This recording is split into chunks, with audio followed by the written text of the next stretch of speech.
It's very easy to feel like you have no direction in life. You wake up in the morning, you go to work just because you feel like you're supposed to. You might even be doing all the daily habits. You meditate, you're dieting, you're going to the gym, but you don't know why. You feel like there's no purpose or anything behind it. You're just doing it because you feel like you should. The answer lies in every movie you've ever watched. Well, every good movie you've ever watched. I know that's gonna sound a little bit crazy. If you apply this one simple idea, it's gonna change the way you think about life. At one point, you've probably heard somebody be like, oh, my life is a movie, right? Like one of your annoying friends, like, oh yeah, last night was a movie. You know, like they call themselves a main character, something like that. And you probably get really annoyed, right? You think it's ridiculous. It doesn't have to be. I mean, seriously, like, what do you think would happen if you treated your life like it was a movie? Like, my question is, why don't we just treat life like a movie? Any movie you watch, any story you read, anything, you're on a journey with the main character. There's something that he's doing that's keeping you there from start to finish, and you're engaged with him every step of the way. So why are you able to stay more engaged with a stranger's life than with your own? Like, why does your life bore you, but this guy who you just met 17 minutes ago, you really want to find out what he's gonna do next? And sure, you could argue that it's because he's in outer space or some made-up fantasy world or something. And yeah, that might be true, but what about all the movies that doesn't fall into? You know, Karate Kid, Fight Club, Call Me By Your Name, American Beauty. You know, these are all just regular people living very regular lives. But for some reason, we want to see what happens next. Now, why can't we feel this way about our own lives? What are these characters doing that ropes us in so much? They have a goal.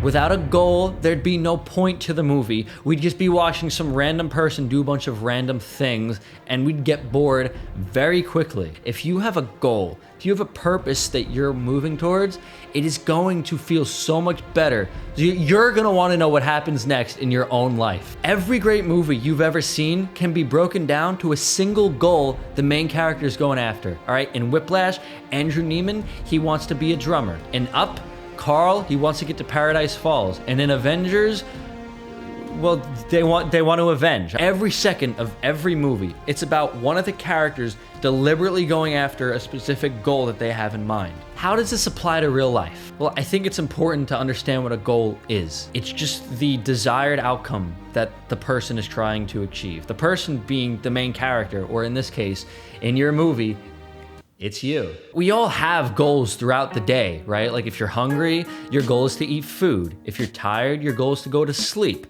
If you're horny, well, we all have our own ways of going about that goal. But if you think about your average day, how often are you actually working towards like a deliberate goal of yours, right? Like how often are you doing something one day so that your next day is even better? See, that's where the next problem comes in is, how do you even decide which of your goals are worth pursuing?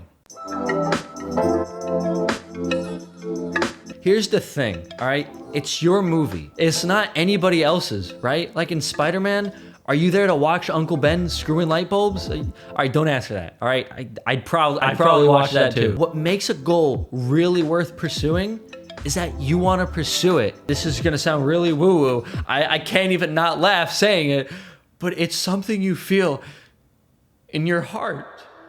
You see the tears coming? Here's the best way I can describe it. The owner of the local convenience store is just as successful as the 7-figure plastic surgeon because that's exactly what he wanted to do. Here's what I want you to do. Think long and hard about one specific thing that you wouldn't mind putting 10 years of work into.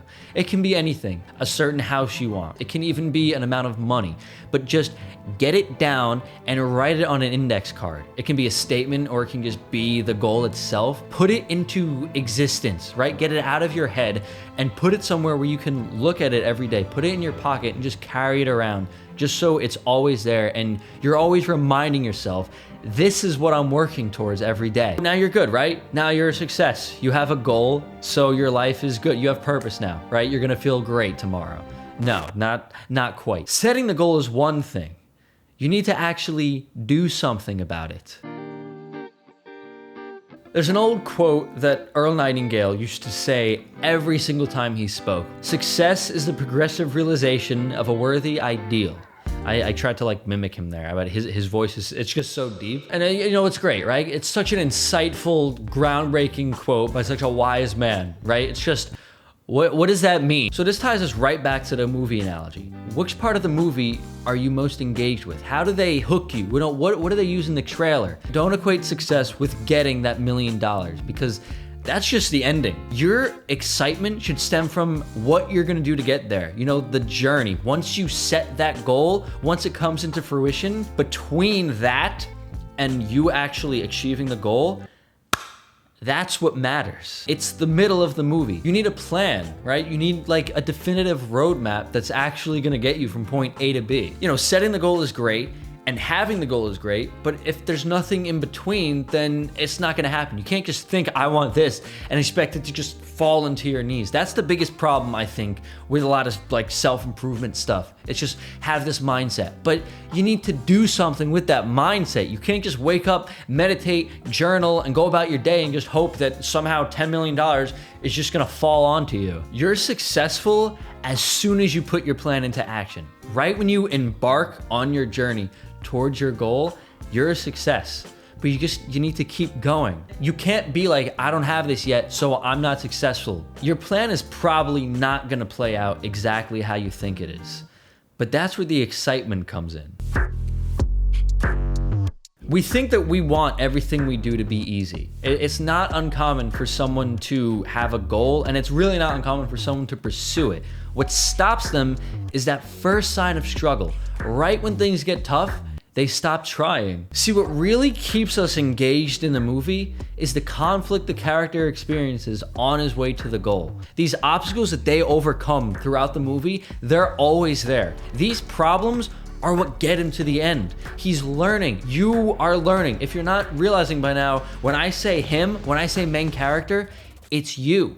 You are him, right? And you are trying to transform yourself. The only way you're gonna do that is working towards this goal and not letting anything stop you. Think of how boring these movies would be if there were no obstacles in the way. If they just got what they wanted and it was all rainbows and sunshine, there'd be no point in watching it. We wouldn't care. Like if God just came down and just stuck $150 in his hand. I don't know why I said $150. It's not really a lot of money. You get the point though. If he just gave it to him, we wouldn't care. We'd stop watching. That's honestly how humans feel about problems, like innately. Like we want challenges. We want things to be hard. It's what makes life worth living. And again, that sounds really cheesy and woo-woo, but it's true. We get so immersed in these stories because we want to find out what they're gonna do next. You know, we want to know, are they gonna achieve that goal? Are they gonna solve that problem?